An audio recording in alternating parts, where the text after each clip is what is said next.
If you're someone who struggles with retaining information and you feel like, I just studied this, why has it slipped my mind already? Why can't I remember it? Why do I forget little details?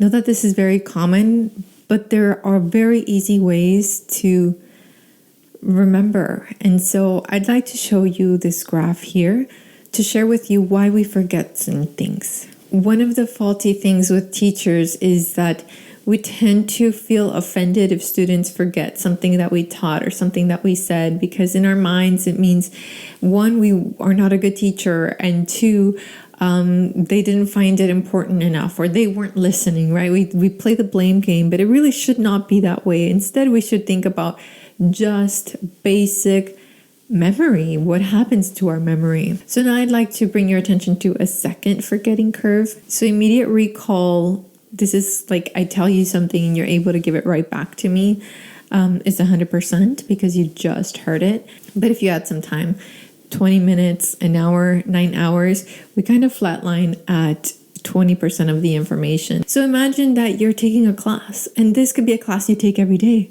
but by the next day, you only remember 20% of what you learned the day before.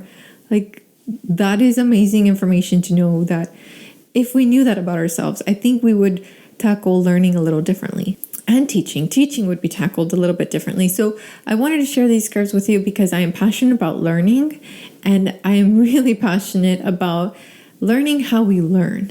How does your brain work?